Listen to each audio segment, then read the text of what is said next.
Un herido tras un aterrizaje de emergencia de una avioneta en una carretera y su choque contra un vehículo. La avioneta realizó un aterrizaje de emergencia en una carretera de Florida tras perder potencia en ambos motores. La aeronave llevaba 2 personas a bordo, un piloto y un pasajero de 27 años. La avioneta impactó contra el vehículo conducido por una mujer de 57 años, quien sufrió heridas leves y fue trasladada a un hospital cercano. El vuelo había despegado de Merritt Island en un vuelo de instrucción antes de la falla del motor.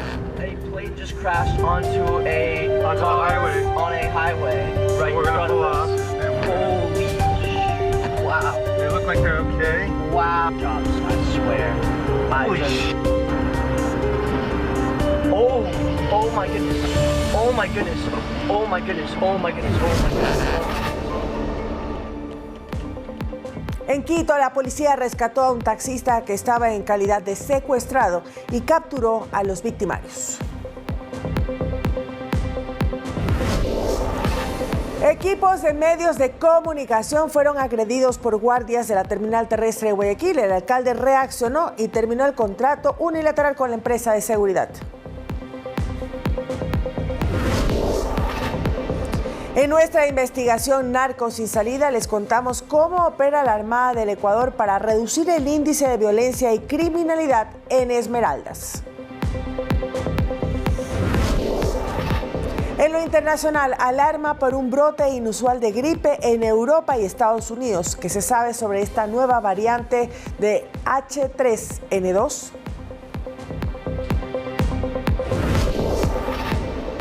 En los deportes, Real Madrid versus Manchester City, el choque que paraliza a Europa vuelve a encender a la Champions. Mbappé y Haaland lideran un duelo de titanes que suma 14 enfrentamientos en 13 años en un Bernabéu que promete ser una caldera en este duelo de Champions.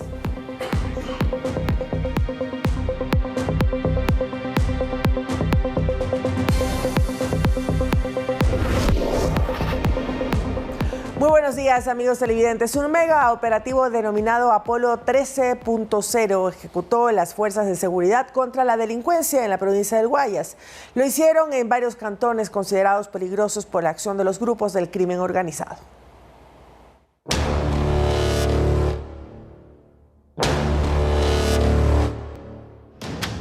De forma simultánea esta madrugada, más de 300 uniformados del bloque de seguridad ejecutaron varios allanamientos en Juján, Milagro, Naranjal, Yaguachi, El Triunfo y El Empalme, donde fueron capturados 10 sujetos, todos con antecedentes penales por delitos como tenencia de drogas y porte ilegal de armas de fuego. Como indicios encontraron 10 armas, entre ellas un fusil, explosivos, así como $8,000 en efectivo y droga. Buscamos desarticular al grupo de los choneros y los lobos que está trabajando en esta zona. En la operación fueron rescatadas 2 personas que estaban en calidad de secuestradas. Y durante la liberación de estas personas, Policía Nacional, haciendo el uso legítimo de la fuerza, logró dar de baja a uno de los secuestradores quien quiso atentar contra las fuerzas del orden. Mientras en Durán fue detenido alias Leo, un adolescente señalado de ser el responsable de varias muertes violentas bajo la modalidad de sicariato.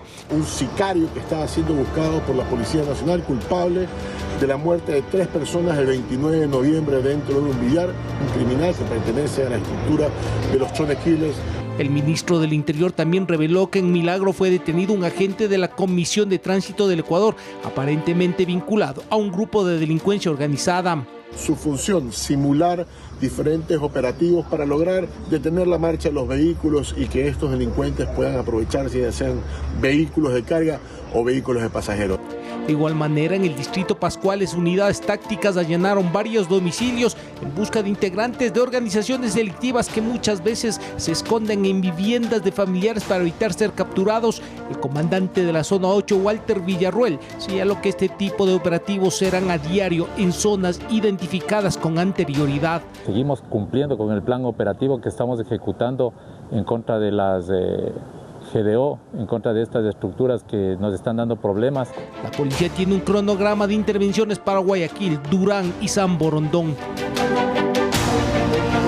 Iván Casamen, Noticias 7.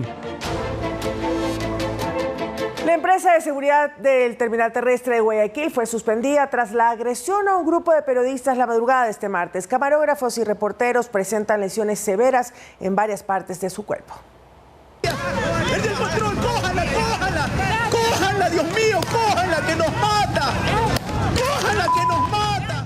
Estas son algunas de las imágenes que circulan en redes sociales que registran la agresión a varios periodistas la madrugada de este martes 9 de diciembre, cuando se reportó un incendio en el patio de comidas de la terminal terrestre de Guayaquil. Por ello, los equipos periodísticos estaban en el lugar documentando el hecho. Según mencionaron, sin interferir con el trabajo del cuerpo de bomberos ni tampoco ubicados en zonas restringidas. Sin embargo, un grupo de guardias de seguridad arremetieron contra los comunicadores, exigiéndoles borrar las grabaciones. Aquí tienen que ofrecer disculpas públicas. Ahí está esta agresión a otro medio. Mire. Vea, agresión a otro medio. Han salido otros guardias. Salieron a repartir palos. Camarógrafos y reporteros presentaron lesiones severas en la cabeza y nuca. Además, se reportaron daños en manos, brazos y dedos. Luego del incidente, los periodistas fueron trasladados a casas de salud para ser atendidos por especialistas. Estamos trabajando en la calle. No sean mentirosos.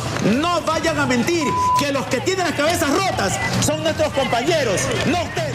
Tras el suceso, la alcaldía de Guayaquil en un comunicado oficial señaló que la Fundación Terminal Terrestre de Guayaquil da por terminado de manera unilateral el contrato con la empresa de seguridad involucrada en los actos indebidos, enfatizando que mientras se contrata una nueva empresa de seguridad privada, agentes de Segura EP asumirán de inmediato la custodia y vigilancia del lugar.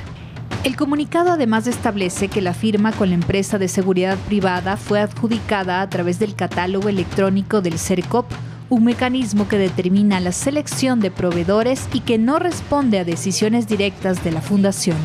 Sofía Vintimilla, Noticias 7. Miren, ¡ay, histeria! ¡El del control! ¡Cójala, cójala! ¡Cójala, Dios mío! ¡Cójala, que nos mata! Un taxista informal secuestrado logró ser liberado tras una oportuna acción policial que se percató de la actitud sospechosa de los delincuentes. El taxista fue contratado para ir al sector de Pomasqui, donde se descubrió el delito.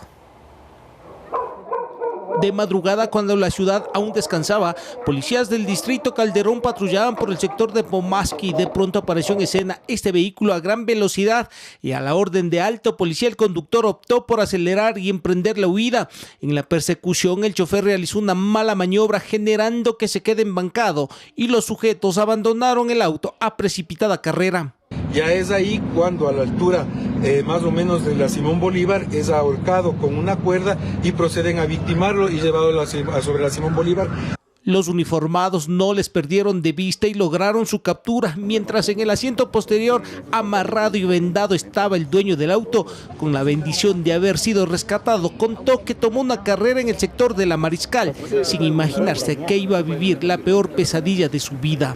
Me metieron abajo del asiento, me presionaron ahí contra el asiento y no podía moverme. De los 3 detenidos, uno cuenta con un amplio historial delictivo. Aparentemente los sujetos estaban armados y en la persecución lanzaron las evidencias. El modus operandi de la supuesta banda: solicitar el servicio de taxi a través de plataformas digitales. Esperamos esta vez que la justicia nos colabore y vaya de la mano con nosotros y estas personas puedan quedarse tras las rejas. Un secuestro que ventajosamente no prosperó. La víctima salió prácticamente ilesa. Entre las hipótesis, que pretendían desvalijar el carro y pedir rescate por el dueño. Es decir, tenían en mente un doble golpe, pero nunca se imaginaron que la policía se les iba a cruzar en el camino. Iván Casamen, Noticias 7. Una red internacional de tráfico de inmigrantes fue desarticulada por un operativo policial que se aplicó en 4 países donde hubo varias detenciones y el apoyo de un juez.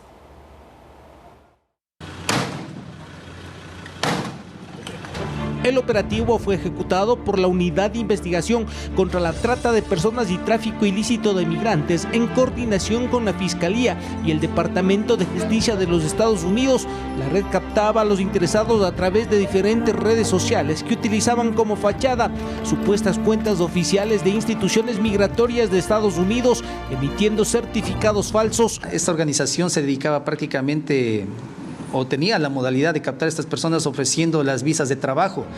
Las investigaciones lograron determinar que la estructura transnacional operaba en Ecuador desde las ciudades de Quito, Guayaquil, Tulcán, Ambato y Puyo, con nexos internacionales en Colombia, El Salvador y Estados Unidos. Entre los indicios, 20 terminales móviles, $3.000 en efectivo y gran cantidad de documentación. ¡Al piso! ¡Al piso! ¡Piso! ¡Piso! Que gran parte de los migrantes que estaban trasladándose principalmente hacia los Estados Unidos eran de nacionalidad ecuatoriana. La investigación, que empezó en el país americano hace 4 años y en Ecuador hace 6 meses, determinó que la red tenía nexos en Colombia, donde fueron detenidas 3 personas, El Salvador 6 capturados y en Estados Unidos 2. Realizando temas de falsificación de documentos y presentándose como funcionarios de la Embajada Americana. Y en base a engaños cobraban de $15 a $20.000 por interesado. Ellos se encargaban de falsificar, ¿sí?, los documentos, los certificados bancarios, se encargaban de falsificar inclusive las citas de las visas para la Embajada Americana. Si el sueño americano no le deja dormir, tenga mucho cuidado porque puede convertirse en una verdadera pesadilla. Iván Casamen, Noticias 7.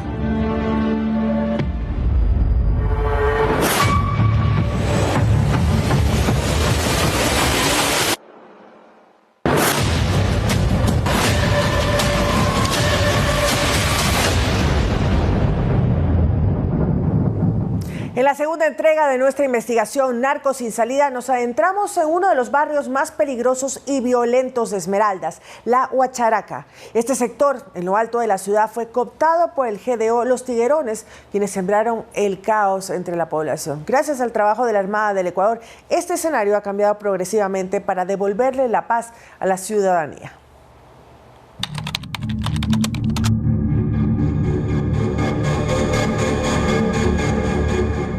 Para hacer este recorrido, por nuestra seguridad, la Armada del Ecuador nos solicitó utilizar casco y un chaleco antibalas de aproximadamente 5 kilos.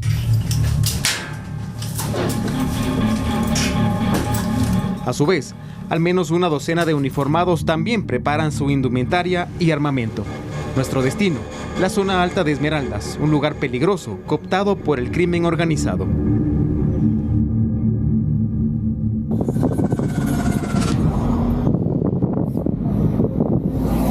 El convoy militar llamó la atención de los moradores, que con curiosidad miran desde su ventana. Por temor no quieren revelar su nombre, pero denuncian ser víctima de extorsiones. Puede ser que si ya me extorsionaron en diciembre pasado, otra vez uno tiene que sufrir y no se puede trabajar uno, porque vive en zozobra. Yo antes cerraba más tarde, ahora más temprano, porque tenemos miedo. ¿Qué decía ese papel que leía? Que no avisaran a los militares ni a la policía y que querían 5.000. En el trayecto, los uniformados realizaron varios controles. Minutos después, llegamos a nuestro destino.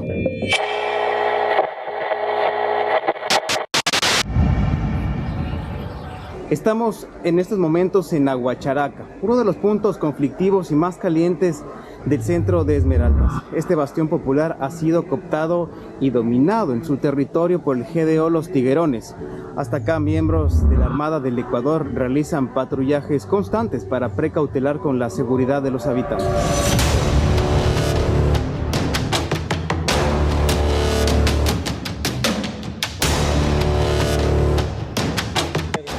Desde hace mucho tiempo, la Huacharaca fue considerado un bastión y guarida de los Tiguerones, comandados por William Joffre Alcíbar, alias Negro Willy, uno de los criminales más peligrosos del país, responsable de una serie de asesinatos, sicariatos, tráfico de droga y extorsiones.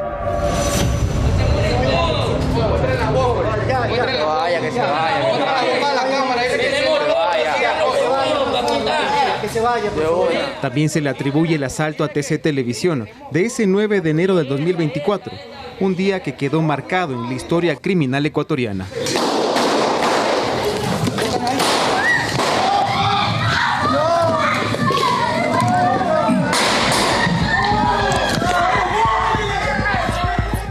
Ahora, tras un intenso trabajo de control, todo ha cambiado. Ya está tomado el control absoluto de esta zona conflictiva de Esmeraldas. Sí, actualmente tenemos como Fuerzas Armadas ya el control absoluto y total de aquí de estas zonas de alta conflictividad. Es verdad que aún existe la presencia de grupos armados en este sector, pero ya no existen bloqueos, ya no existen impedimentos para que tanto Fuerzas Armadas y demás instituciones del Estado puedan realizar o cumplir sus labores en estas áreas.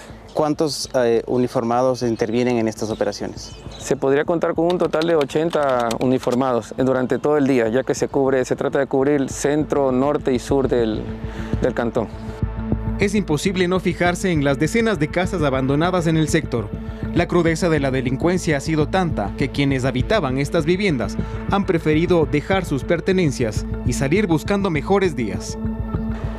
Se tiene por información de inteligencia que estas casas abandonadas han sido desocupadas debido a la acción extorsiva de estos grupos armados.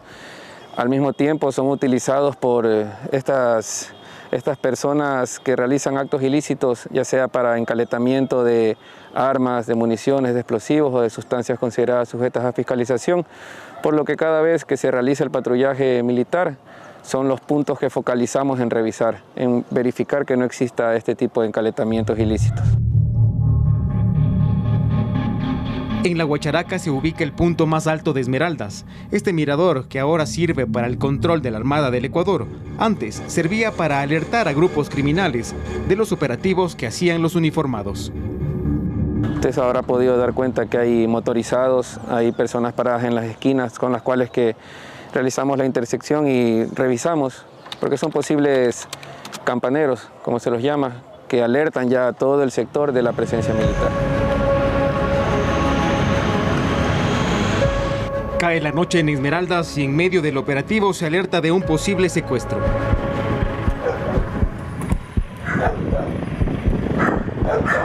Las autoridades del bloque de seguridad actuaron de inmediato.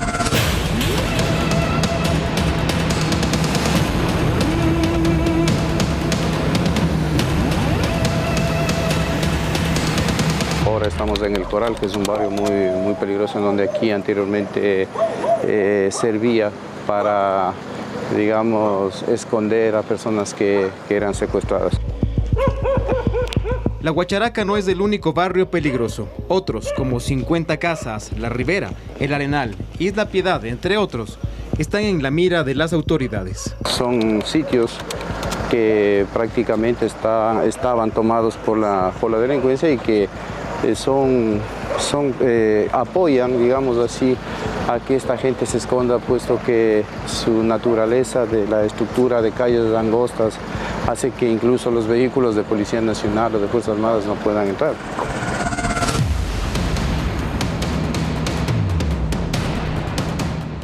Los operativos de la Armada del Ecuador son constantes, con el fin de reducir el crimen organizado, narcotráfico y la violencia.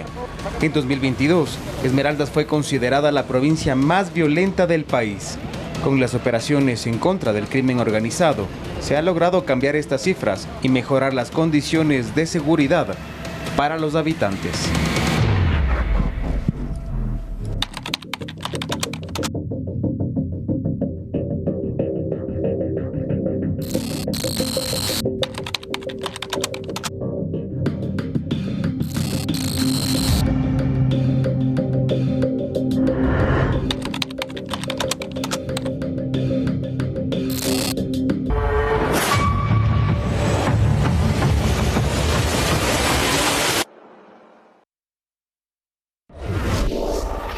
Bien, es momento de irnos a una pausa y al regresar tendremos en nuestra sala de entrevistas, conversaremos con Rosalía Arteaga, expresidenta del Ecuador y exministra de Educación, sobre el combate a la discriminación y violencia estructural en las escuelas ecuatorianas. Y también nos acompañará Mauricio Pozo, exministro de Economía, para hacer un análisis económico de lo que está ocurriendo con los acuerdos internacionales en nuestro país. Regresamos con eso y también con una poderosa y repentina tormenta que ha causado graves daños materiales en la ciudad costera de Rabigh, en la región de La Meca, en Arabia Saudita. ¿De qué se trata? Volvemos enseguida.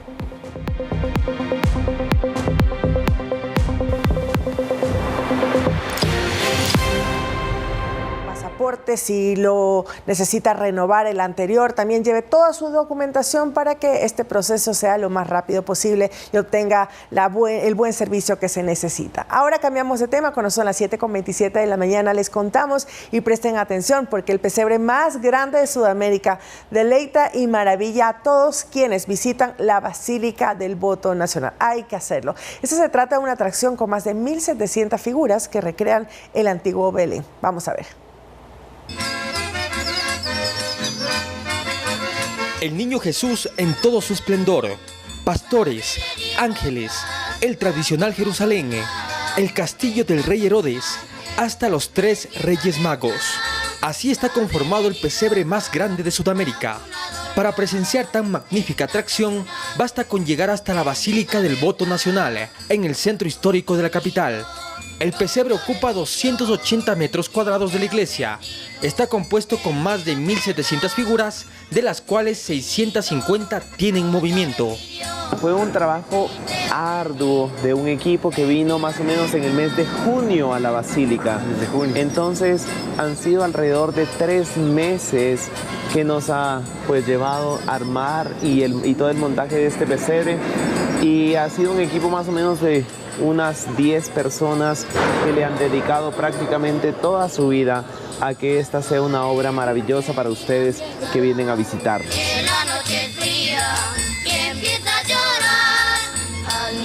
Hace 21 años, y en Loja, fue que nació el llamado Belén Encantado. Ahora es parte de la Carita de Dios y deleita a todos quienes lo visitan. Todos los efectos especiales y los movimientos de todas las figuras está hermoso. Para nosotros los católicos, pues una maravilla, ¿no? Aumenta nuestra fe, la creencia en Dios. Es una hermosura, contiene elementos únicos, o sea, puedes ver y apreciar toda la arquitectura de lo que era, obviamente, el antiguo Belén.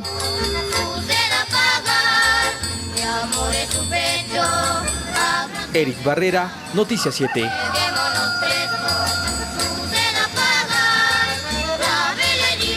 Y a propósito de esta época de Navidad, el consumo eléctrico aumenta en los hogares ecuatorianos. Así también el riesgo por sobrecargas eléctricas. Un experto comparte recomendaciones prácticas para evitar daños, incendios, reducir el costo de la planilla y usar la energía de una manera eficiente en esta temporada.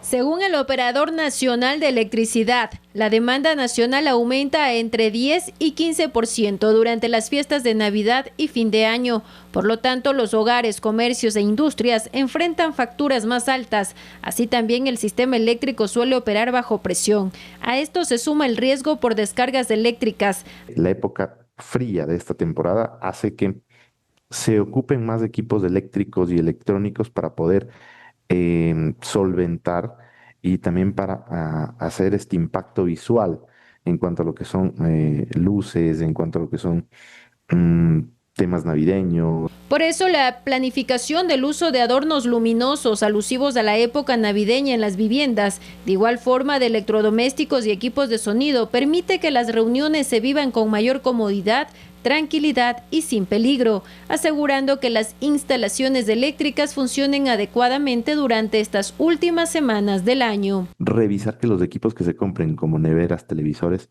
sean con una alta eficiencia productiva. ¿Qué quiere decir esto? Que aproveche toda la energía que se tiene y que el consumo sea mínimo. Apagar la luz cuando se ocupa, establecer parámetros, normas del encendido, utilización de electrodomésticos, y a nivel industrial también es un tema de medir para establecer líneas base y con esto optimizar, ver cuáles son los mayores consumos. Normalmente en la industria son motores, el tema de luz, el tema de compresores, etcétera. Además, estas festividades son una oportunidad para empezar a utilizar tecnologías que permitan reducir los picos de demanda en temporada alta y ayude a estabilizar el sistema eléctrico ecuatoriano. El tema de softwares para lo que es medición y gestión de energía. Una vez que se mida y se parametrice dónde son los mayores consumos, las áreas de mayor consumo, empiezan las acciones activas, que son, por ejemplo, en arranque de motores se puede optimizar mediante el uso de variadores de velocidad. En diciembre de 2024, el país alcanzó uno de sus consumos más altos del año, 4.800 megavatios, el equivalente al uso simultáneo de más de 4 millones de hogares. Anaís Estrada, Noticias 7. 7:32 de la mañana, más de 55,000 personas se benefician de los proyectos que impulsa la Fundación Prosperar Salud en el Ecuador. Brigadas médicas y centros sanitarios son parte de los servicios que se brinda a la población de más de 10 provincias de nuestro país. Desde hace 3 años, la Fundación Prosperar Salud brinda a la sociedad ecuatoriana servicios enfocados a mejorar la salud y el bienestar en la niñez, en las mujeres y en los adultos mayores. Es un hecho histórico para nosotros el poder atender con calidad, con calidez humana y llevar este bienestar a tantas personas. Realmente es el año en el que más hemos logrado beneficiar a comunidades y a personas. De enero a noviembre de 2025, más de 55,000 personas se han beneficiado en alrededor de 10 provincias del país. La mayoría ha recibido atención en las brigadas y centros médicos. Actualmente contamos con 4 centros médicos, 3 en Quito y 1 en Santo Domingo. En la ciudad de Quito están ubicados en el sur, en La Mena 2, en Cotocollao en el norte y en Calderón en el extremo norte. Ahora la Fundación Prosperar Salud impulsa la campaña de implantes anticonceptivos subtérmicos con una duración de 3 años. Porque siempre creemos que es importante que tengamos en cuenta nuestra salud sexual y reproductiva como un derecho de la mujer y que son decisiones informadas y conscientes que deben tomar. Y los invito a seguirnos en redes sociales en @prosperarsalud. Allí podrá encontrar las promociones de los servicios médicos y los lugares donde se desarrollarán las próximas brigadas de salud gratuitas. Anaís Estrada, Noticias 7. La crisis interna del movimiento Revolución Ciudadana es cada día más notoria, al punto que sus propios integrantes temen que eso afecte los cimientos de esa organización política. Las señales de la crisis son varias. Veamos.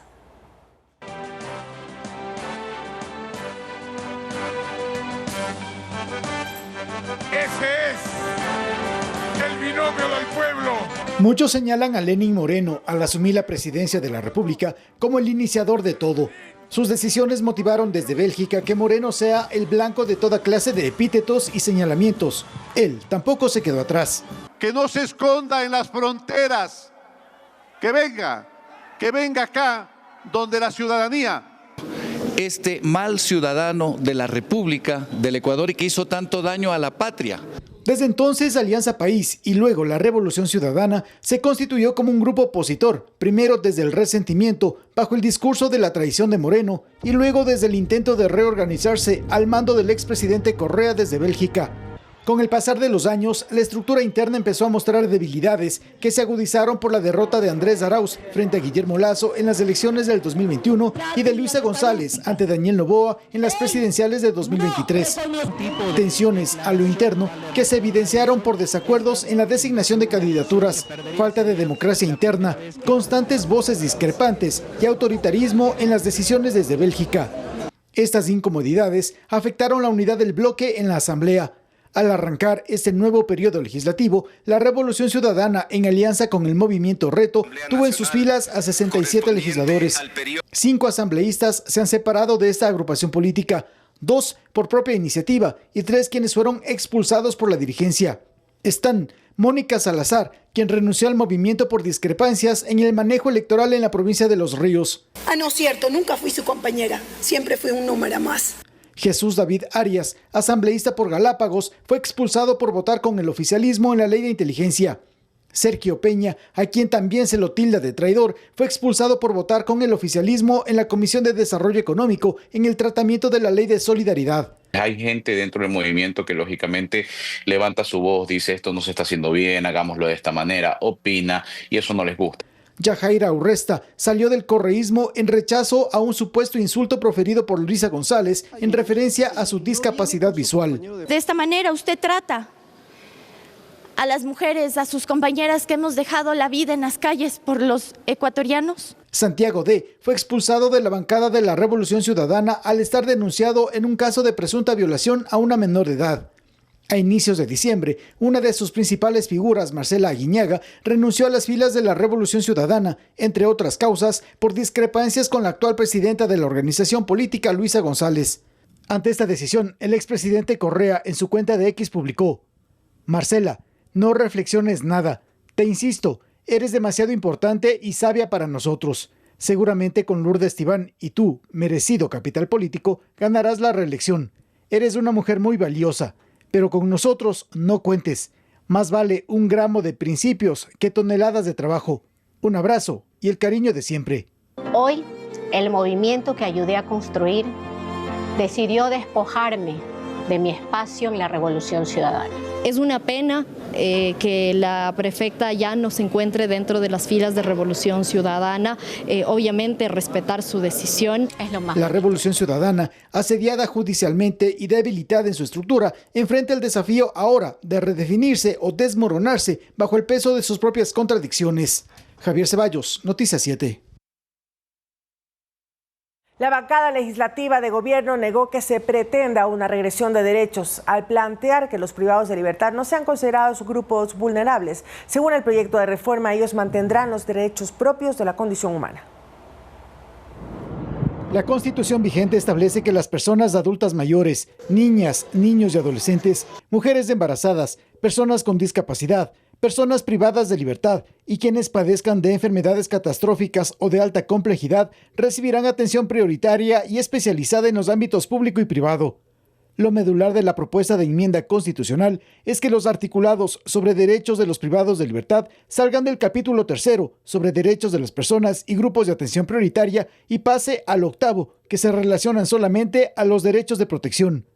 La proponente de esta enmienda constitucional recalcó que en dicho capítulo se incluirá la frase que las personas privadas de libertad tendrán derecho a la comunicación y visita de sus familiares y profesionales del derecho que ejerzan la defensa técnica del privado de la libertad, lo que garantiza sus derechos inherentes a su condición. El artículo 51, como bien lo indica, derechos de las personas privadas de la libertad.